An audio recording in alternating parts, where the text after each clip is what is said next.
what got us here won't get us there. That's probably, I don't know, that's the best way I could put it. So, you know, it's always something that's, kind of stuck in the back of my mind. It's, healthcare has been an industry that just runs with the mentality of, oh, well, I know we've done it like this and that won't work, or we've done it like this and it works this way, and do it this way and this way only, right?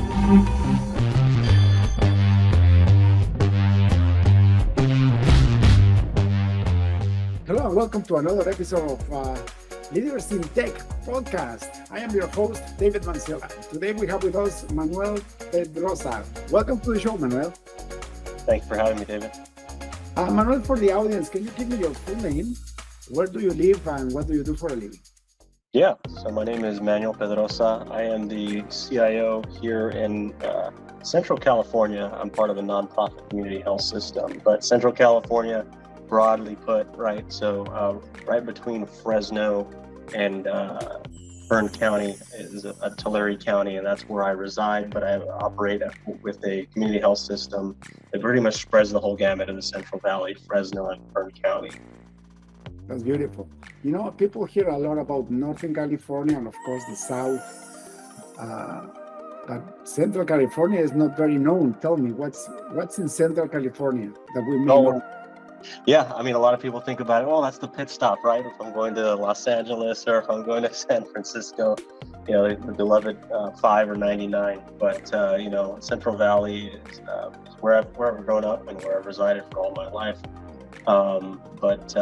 Agricultural, farm working population, a lot of where people get their fresh, their fresh vegetables and their fresh, everything. A lot of it comes here from the Central Valley, and it's what we're one of our largest industries.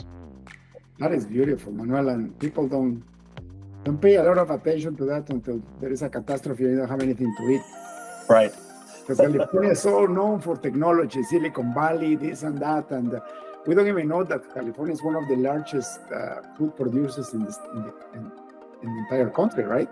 Right. Little known fact, right? Or a lot of people don't really pay attention to that fact, at least. So tell me, Manuel, what does the organization you work for do? You guys are into healthcare? Yes, so we're a nonprofit community health system healthcare provider. So really our mission is providing care to the underserved populations. That's how we started. Our organization's been around since the early 70s. And started, initially serving, migrant seasonal farm working population. Those pretty much that would go without care. And, over the years, we've grown into, a large community health network, that spans throughout the Central Valley and still growing, mind you. So really that mission's still near and dear. But beyond that, I think it's just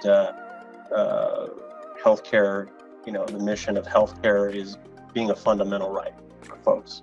And that's really our mission. That's beautiful. Now, do you guys provide that through hospital clinics or is it mental health? Can you expand a little bit more? Yeah, so it's primarily through health clinics. We're not a hospital facility, but, ambulatory, basically, call it outpatient, meaning you're in today and you're out today as well, right? So that's kind of the care model. We have dental clinics, primary care clinics, walk-in clinics, mental health and behavioral health centers, as well as, a variety of social services around that. So beyond healthcare, we do, we run one of the largest WIC programs in the state, women, infant, children, programs, and, bringing everything that we possibly can to the forefront around that patient care. That's beautiful. Manuel, one of the things that I notice in leaders in technology is that once they find a career path that gives back to the community, the level of fulfillment of the profession of the leader goes exponential. Did that happen to you when you landed this job? Absolutely, yeah. I think a lot of people say it, but I accidentally or incidentally fell into healthcare.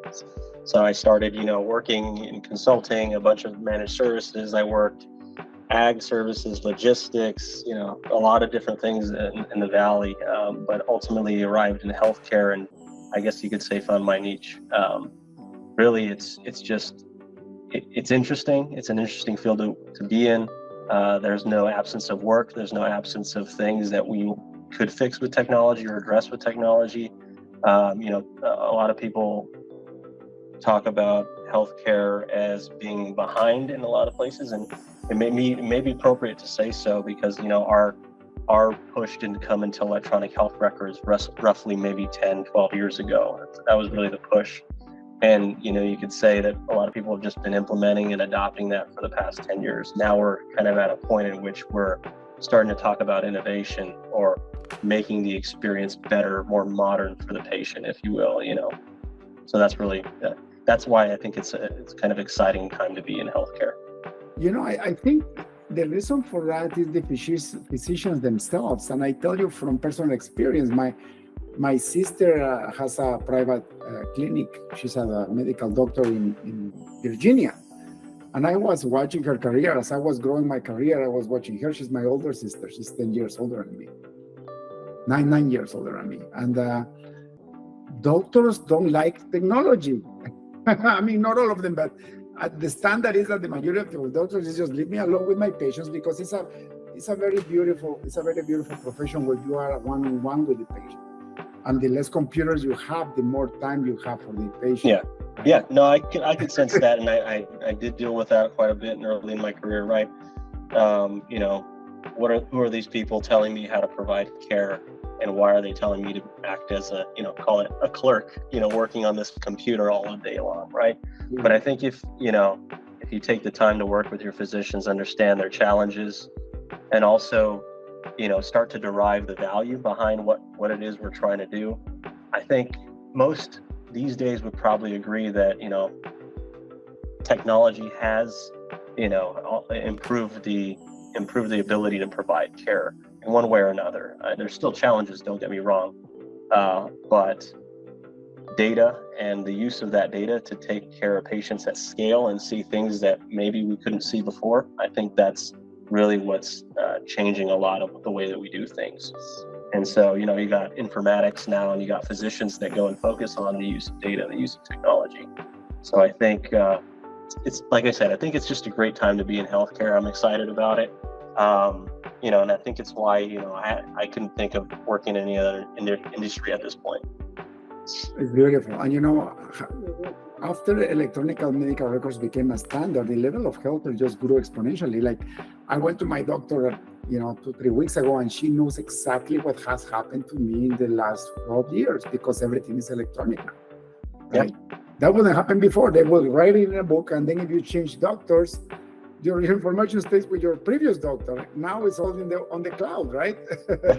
No, that happened to me. I mean, I think my care provider had the same care provider as long as I can remember. And one day, I called, and fast busy, they were no longer a care provider. They dropped off the face of the earth. So what happened to my medical records? Who knows, right? So, you have to go and start all over with a new provider and give them all your history and all of that all over again. And hopefully they can start to paint a better picture for you. But, I think it's advantageous in more ways than one to be electronic.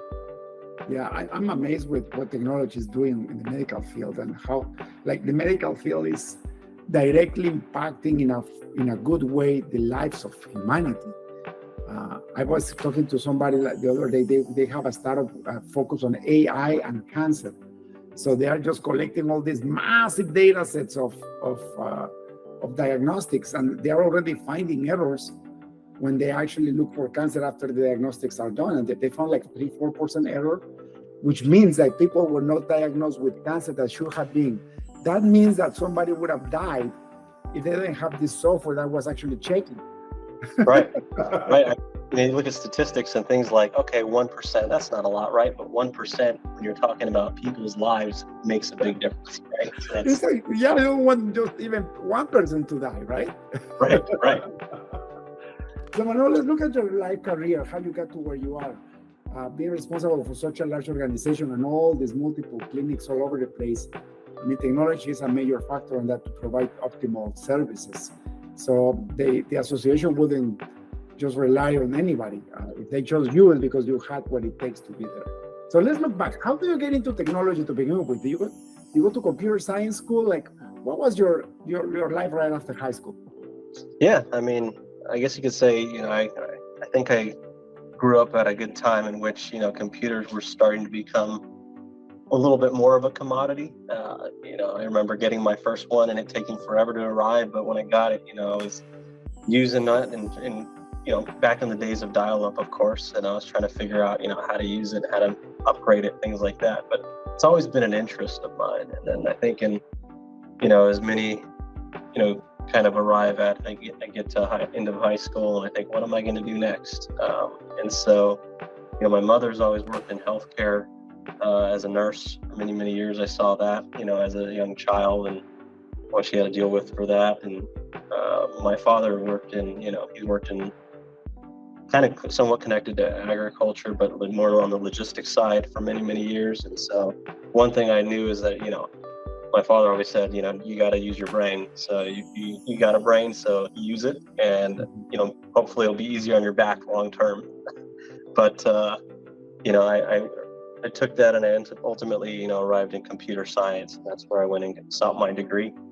And, very early on, I think almost immediately after, on the low end, front end, just taking any tech job I could do, working in multiple industries, I got a good opportunity to see, the use of technology in a variety of ways, whether it be, kind of oil and gas organizations, logistics, healthcare, finance, design. I kind of got to see a little bit of everything. And that's kind of how I fell into healthcare. And that was probably, I want to say 2011 when I, stumbled across healthcare and it stuck with me and I never really left since then. So the better part of the last 12, 13 years, I've been in healthcare and only healthcare, and that's been my sole focus. But I think something about it, like I said early on, I think it's just the fact that there's so many things to address. There's so many opportunities to modernize. And it's just, how can you not be passionate about healthcare and delivering care to either the underserved or those that would go without it? Number one, that connects me to the mission here. But number two is just, it's an interesting time. There's constant change. And with constant change, come the people that need to help that change along. And so that's just something that I'm really excited to be a part of. And I've always have been. So that's a little bit about it, at least. That's beautiful. What was your first professional job where you said, I cannot believe it, I'm actually working in technology, I made it? Yeah, that was, I think 2010, 2011. I was, gave me a title of a data technician. That's a very high level title. Doesn't really scream up, what you're working on. And I think that they knew that because, a data technician basically meant I'm working on everything, anything and everything I can be a part of. From cabling closets to, working on major projects, phone systems, things, all these different things. But a couple months into that role, I was like, I think I'm on the right track here. I'm progressing, I'm learning, I'm excited to go to work in the morning, which, that's the one thing you can ask for in anything, right? And it's just, early into that career, I said, yep, I think I found the right thing and I'm going to keep going and keep learning and, there's no stopping. That is amazing. When was the first time that you had the opportunity to be a leader within technology? Yeah, so that was a couple of years after that. I eventually, through kind of consulting engagements and managed service kind of work, I ultimately, got hired into a healthcare system, a much smaller healthcare system than I am in today, but same challenges, right? I think regardless of a healthcare center or an organization size, many of them have the same challenges or they're dealing with a lot of the same things. And, I got to see that early on. I got hired as an analyst there and worked about a year and a half into that. Ultimately, got called into my CEO's office and said, I think you're improving a lot of things and, we'd like to give you an opportunity. And ultimately jumped from being an analyst to a kind of a director, within a couple of, overnight almost. Wow. And had to learn really quickly. Yeah, had to learn really quickly because of it and learn do's and don'ts. And I learned through mistakes and I learned through my successes just as much. But, that's just something I can't negate, is that, a CEO in an organization saw something in me and, gave me the opportunity and told me, we're going to teach you, you're going to learn, and we expect you to, to take us to the next level. And that's really what, my early start was. And the responsibility is great, and very few people go through that fast-paced manual. That's when I did the screening interview with you, I couldn't believe that how young you were. Like for me, for example, I had to struggle for at least, I would say, 7 years until I really got into a director's level, right? Like it was a constant struggle trying to, like on purpose, trying to actually grow my career, right? Yeah. Once I got to that level, it was a little bit easier to move forward. But for you being just an analyst and just, landing an analyst job, for me, I remember when I first became a systems analyst, it was like, wow, this is amazing. It was my first promotion after being a developer, and I felt great, and I was there for a while. Yeah. But you just jumped into a director position just like that, and that must have been very traumatic for you too. But at the same time, it looks like you took the opportunity and you progressed with it. You grew with it, right? Yeah, and I think a lot of my growth has to do with the people around you as well, right? So I think we had some pretty good leaders, giving me the do's and don'ts, being open with me early on, and I got a lot of introductions into, tenured folks and people that have been doing things for a very long time. And so I won't say that, my success is mine alone. I think anybody who's successful has good mentors or has good people that have gotten them to where they are. Much the same for me. Many CIOs up and down California, across the nation, directors, VPs, all these different folks, giving me knowledge and pieces of knowledge of how I can, approach my work. And, I think that's contributed quite a bit. That is amazing. Manuel, what has been in your career as a leader in technology, what has been the worst problem that you had to face, and how did you figure it out? That's a tricky one. When you think of problems, I think technical first, naturally, but I think people problems are probably some of the most significant that you'll encounter as a leader in your career. And my people problems early on were very much so being that director, that wide-eyed and bushy-tailed, if you will, person in the room, and just asking questions, and people not taking to that so well, perhaps. Because I think anybody who's been an analyst or who's been a manager or a director, we live and breathe by asking why all of the time. So we ask why, and then when you think you've asked why enough, you ask why again, and that's because we're trying to get down to the root of what's really contributing to what we're experiencing. And I think maybe that rubbed some folks the wrong way early on in my career, and I had to deal with experienced folks or tenured folks, not wanting to essentially move forward with a change that's being recommended, or just playing devil's advocate or being difficult in anything that we're trying to accomplish or provide to the organization. And I think through that I learned not everybody's gonna take to you the same way. You got to explain things maybe 6-7 different ways to 7 different folks, and I've learned that more and more, as I progressed in my career, and I'm still learning that nonetheless. I think you're always going to keep learning, and that's what I think is most valuable about being in these types of roles. But the people problem was an early challenge of mine. Physicians dealing with, who's this kid telling me how to do this? Why are we doing this? And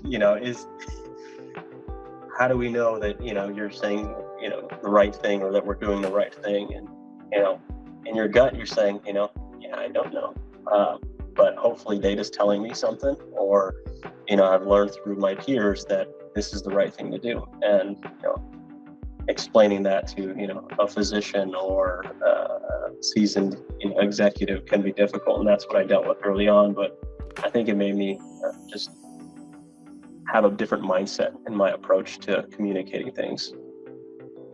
you know, influence, positive influence, and inspire people to do what's right is one of the most important pillars in any leadership career. But it's one of the hardest ones to accomplish. How do you actually figure out the people problem, and how do you communicate in a way that is inspiring and at the same time is going to create what you want to create after the decision has been made, right? Yeah. I wish I could say I had a silver bullet, and I still don't, probably to this day, but I think it's practice, right? Continuing to practice your communication style, you're telling a story. I think that has a lot to do with it. I think in any time I've dealt with difficulty, you can just sit down and talk through it and talk about why, or why something is so critical, so important. Why do we need to get to here? Why does this make sense, and why now? I think that you can bring people along for the journey or the vision or whatever it is you're trying to accomplish. It's not, easier. It's easier said than done, of course, but through practice, that's how we accomplish it, right? One of the things that I have done in my life is applying the servant leadership role. So I am a man of faith. I'm a born-again Christian, so I read my Bible, and every time I get into trouble, I try to get the wisdom from there. And when you actually show people that you really care, that is not, you're not acting on your own interest, but you're acting on their interest. And what you are trying to do is going to benefit their life because you're their servant. You're there to provide a better work experience for them. And you actually show that you're transparent. And you have to be transparent, right? You have to have the main motivation for whatever it is that you're trying to accomplish. Then people open up. When they realize, oh yeah, he's trying to do the best thing for me and he's actually protecting my interest. Then the people will actually start following, knowing that it's for their own benefit. Yeah. Right? Yeah, I had a tenured CIO tell me one time, they said, you're going to have to pick your battles. And essentially that just means that you don't always sit on top of the chair shouting and fighting for what you think is appropriate. In some cases, people, like I said, people learn from their mistakes just as well, right? So sometimes, a decision's made that may not be agreeable with, and you already know the answer, but you're going to let people make their own decisions, and then ultimately they'll arrive at the answer eventually, right? And through that, I have seen it. People said this is the right thing to do over here. We did it, and we ended up changing that later down the road because we faced difficulty or challenge with it. And so, I've seen that resonate more and more, and have learned to pick my battles and knowing when to speak up and things like that. And the temptation is to stay humble and not going back and saying, I told you so, and trying to put all the trying to put all the golden nuggets on yourself, right? Like trying to stay humble and say, if I warned you, it's because I knew, right? But that's okay. Let's figure it out together again. Because I fell in that trap many times, and then I became arrogant. And then people said, oh, these things he knows, he knows everything.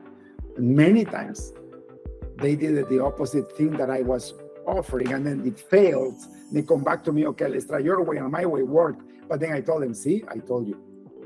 Yeah. And then I felt like I was the hero.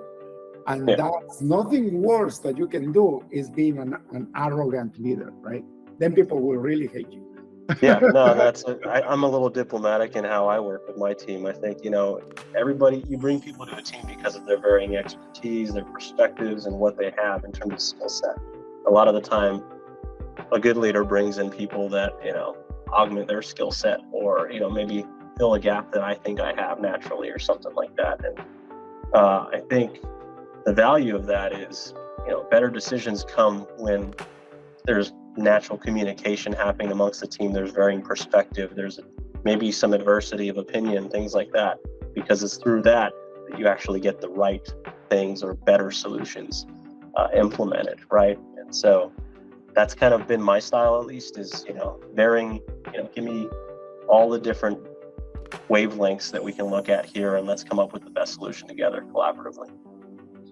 For sure. And now that you're holding the CIO role, Manuel, how long have you been in that position? I've been here in the CIO for about 3.5 years now. So it's getting there.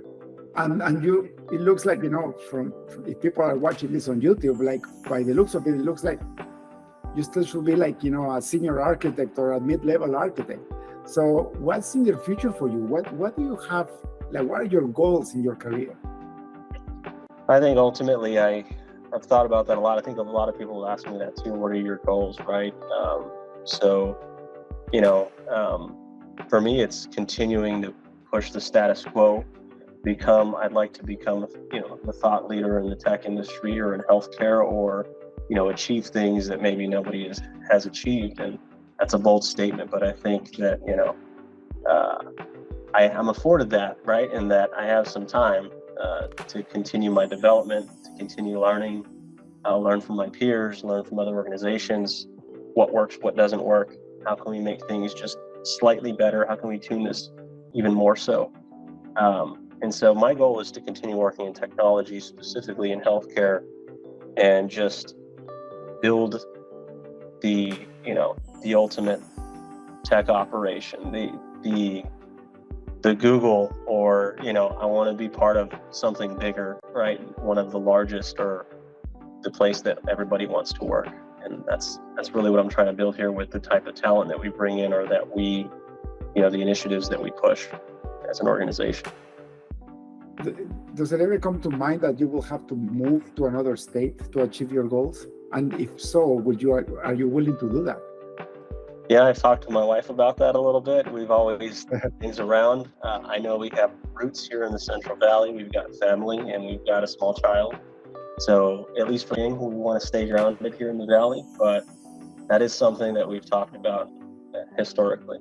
So, maybe should the appropriate opportunity arise one day, many, many years from now, possibly.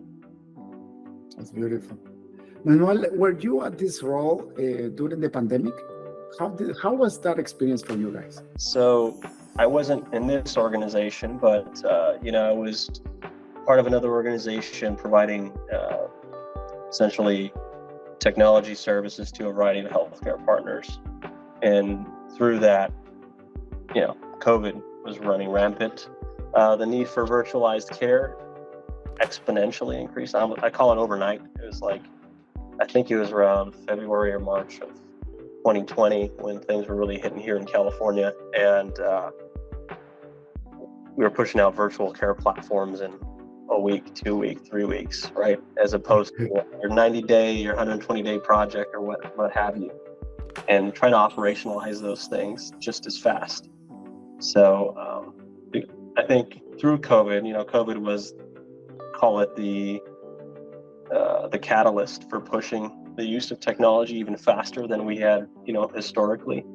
I think before that, virtualized care was short of 5% or less in a lot of organizations.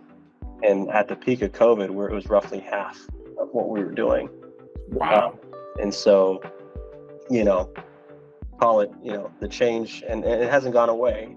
It's slowed down, of course, but virtualized care is here and it's here to stay. And I think people have seen that it can be effective if done the right way. So is that having like access to a doctor through like a call like this over like Google Meets or Zoom, or can you expand a little bit on that? Because I have never used a service like that, and I think now we have the technology to do a great job remotely, right? To connect these physicians with patients. Yeah, absolutely. And there's a couple different ways. Yeah, traditional virtual visits done like this, where providers, assessing you virtually. You can be anywhere. That's done through mobile device or, a computer, anywhere with a computer connection, right? And then there's also, asynchronous care now too. So a lot of things aren't as urgent as a conversation that you are having right now. Maybe it's, I need something, but I need something in a week, or, I need my medication refilled or something like that. Asynchronous care yields good results in that way, in that I'm going to send a message, or I'm going to log into a mobile app or digital experience, communicate with my practice electronically, and they're going to fill my request, or they're going to, get back to me on what needs to be the next step. Those types of models I've always somewhat existed in healthcare, but not nearly as effective as they have been in the last couple of years. I think, there's metrics showing that, 50, 60% adoption for a lot of those tools. And regardless of social status, I think I've been part of a couple of groups that do research in this space. A lot of people have a mobile phone with connectivity, whether it be 4G, 5G, what have you, regardless of their social status. Everybody has an iPhone. It may not be the newest, most up-to-date, piece of hardware, but everybody has connectivity now, and that's just the new norm. That's beautiful. Manuel, what do you think is next for health tech? What do you see the trends coming, and what's about to make something that it was so stuck in the past get revolutionized? Yeah. Well, I would be remiss if I didn't talk about AI, but artificial intelligence is going to, I call it augmented intelligence in healthcare, because you're always going to need a physician, right? But maybe you can help them in ways that they couldn't imagine before, whether it be, replying to messages, replying to or summarizing things for the physician so that they can make better use of that face-to-face time with the patient. So AI, I think, is going to play a big role, but just as much as AI is going to play a role, it's responsible use of AI, and because of that, you need to have really good data management, data governance in your organizations. And so folks that don't take advantage of the data and don't treat data as an actual asset for the organization are probably going to take a back seat.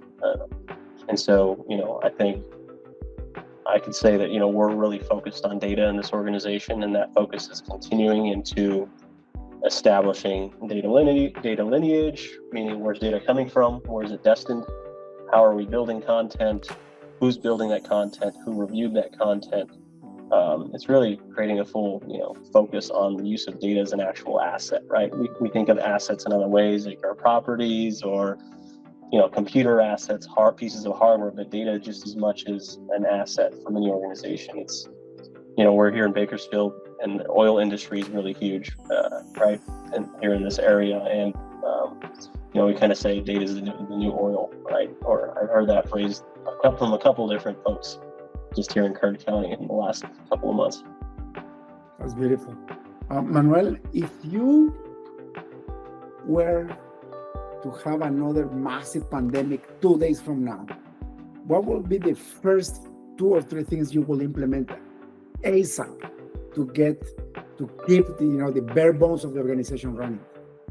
Yeah, I'd say it would be focus on low touch care. So again, really operationalizing your virtualized care, asynchronous communications. Start to look at the ways that we engage patients from a patient experience standpoint. A lot of people, still have your traditional contact centers, as do we. You're calling in for a service, you're calling in for a reminder or something for an appointment or for a lab, what have you. But there's other channels that you can engage with patients on now, very much so. So take advantage of those channels, figure out how to adopt those and how to get those to the forefront for your patients. Also, just improving the patient experience via digital. There's just so much that can be done still to this day. I think referrals are a very difficult thing in healthcare. Referrals meaning a physician thinking that they need to order something, right, that's appropriate for the patient to receive, and that has to go through whether it be a paper, a fax, a traditional, handover process or handoff process, and that still needs to get coordinated outside of care that we provide and then get back to us so that we can get that full picture of the patient. That is still very much a challenge in many healthcare organizations today, and it's something that I know that we'll be focused on fixing, continuing to support with technology or just process refinement, if you will. There's just a lot of small things that can be addressed still to this day. So if I had to, go back to your question, probably focus on digital tools, patient experience tools, bi-directional communication with patients digitally, focus on virtualized care. And there's, a lot of use cases for things like chatbot and AI, ML, But of course, you have to have the data to train those things. So making sure that those tools are useful. I can't put a chatbot out there that has very little, learnings, right? Yeah. Because the patient experience isn't going to be there. So those are a couple things I would do. Do you think companies like, uh, responsible for the most popular AI systems like ChatGPT are playing already a role in healthcare? Absolutely. Yeah, I've seen, I won't mention vendor names or anything, but I've seen some just huge partnerships in the last 12 months between, two monolithic organizations. One has a big stake in OpenAI, and one is one of the largest healthcare electronic health record providers in the nation. And so, those two coming together to focus on appropriate, responsible use of AI and bringing that AI into tools so that it's resilient, well-trained, tested, and shows value almost immediately. That's exciting. And, you're going to have a lot of organizations taking advantage of just simple AI to do things that, weren't thought about many years ago. Summarizing a medical chart, for example. You got huge charts with lots of encounters, lots of notes, lots of distinct data values. Let's put ChatGPT against that and let's summarize that. What does that do for the physician experience? Maybe before I see David in the exam room, I can get a summary of my last encounter with him and just get that in a few bullets so that I can see, okay, oh yeah, I remember this. Let's talk about this. Let's talk about this. So that when I'm presenting, that experience is much more valuable, right? So augmented AI or augmented intelligence is what I like to say. That's beautiful, actually. And you made me you reminded me, like, even tools like this, like Google Meets or even Zoom, now they have the AI transcripts, so that it actually makes a summary of the conversation and with action points. Imagine if physicians would have access to that, so while they were treating the patients, they will actually get not only the summary and what they were talked about and the conclusions, but also feed that into a database so that you can actually aggregate all the consultations that the patient has, or when the physician comes in, he knows exactly what happened and what did they do. And they didn't have to type a single key, like key on the keyboard. Yeah, I think that's where it's headed, right? And that's why I say it's exciting to be part of healthcare. There's other industries obviously looking at the use of GPT, but just the use of something that, a lot of organizations, oh great, it's a chatbot, or great, it's, it searches things really fast, it summarizes things. But apply that principle to healthcare, and you solve a lot of problems, right? And so I think, we're just at the tipping point of where this is going to go. It's exciting. I remember my sister's longest hours were actually updating all these transcripts for every patient she had during the day. It was a horrible task. She will record it and then she will have to type it all in. And I don't know if it was for insurance purposes or something, also to keep track of the patient. That could be like automated in a second now. Yeah. No, that's great. I think, there's no telling where it's going to go. A lot of us, try to stay connected to where we think it's going, but ultimately there's no absence of innovation right now. Beautiful. Manuel, thank you so much for your time. We're getting to an end of our conversation. It's been more than 40 minutes already, so I want to respect your time. Absolutely. Thank you, David. I appreciate you, bringing me in. This has been great. So one last question before we finish the podcast. If you had access to a billboard in front of the busiest highway on earth, what would you write on it? Oh man, that's a good question.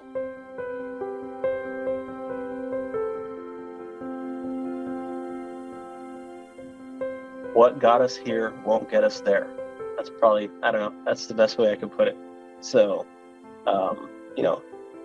it's always something that's, kind of stuck in the back of my mind. It's, healthcare has been an industry that just runs with the mentality of oh, well, I know we've done it like this and that won't work, or we've done it like this and it works this way, and do it this way and this way only, right? But very difficult to gauge where it's going to go in the next 5 to 10 years from now, especially with the use of things like GPT, AI, ML, actual fundamental data management, data analytics, and where that's going to take us. But I think that it's just something that I've heard a few times, and it always resonates with me. What got you here won't get you there. And so it means we have to continue to refine our approach. We got to continue challenging the status quo, and we've got to get innovative. And I love that. So you just gave me the answer for how such a young person achieves such a high status in their career, because that's the way you have been living. You achieve something and you realize that in order to get to the next level, it's not going to work what you apply to get to where you are now. That's a progress, that's a mindset based on innovation. And that's what you use to actually, to get to where you are, which is this is how humanity accomplishes, right? Yeah. If people get stuck in the same ways that they have done things, they're going to get exactly the same results. So they cannot expect to move and progress and move forward and grow, right? Yeah. I mean, we're human, right? We do the same thing at times, right? Oh, I know how to do this. This is how we do this, and that's what's going to work. And you'll hit a brick wall at some point and say, it didn't work this time. Why? Why is that, right? So. Our brains are so efficient in taking decisions that once you create a brain pattern that is efficient for you, your frontal cortex will never get involved anymore. It's in automation. That explains how you're driving sometimes and you go from your house to the office, and before you know, it's like, how did I get here? You were not paying attention on the road. It's because your brain has a pattern. So the frontal cortex, which is the highest, most important, most expensive part of your brain, is free to do something else. The problem with that is that if you keep using just your mental patterns from the past, you will not progress and you will not find new ways to get there faster, better, more efficient, right? You summed it up better than I. That's great. Manuel, brother, thank you so much. People like to follow up with you and or learn more about the healthcare facilities that you live. Where can they find you? Yeah, you can find me on LinkedIn, Manuel Pedroza. Clinica Sierra Vista is our organization. Or, find me online. Wonderful. Thank you so much, Manuel. God bless you. Have a beautiful rest of the week. You as well. Thank you so much. Bye-bye. Thank you for tuning in to the Leaders in Tech podcast. Check in next week to keep learning how to use technology and leadership to change the game. See you next time.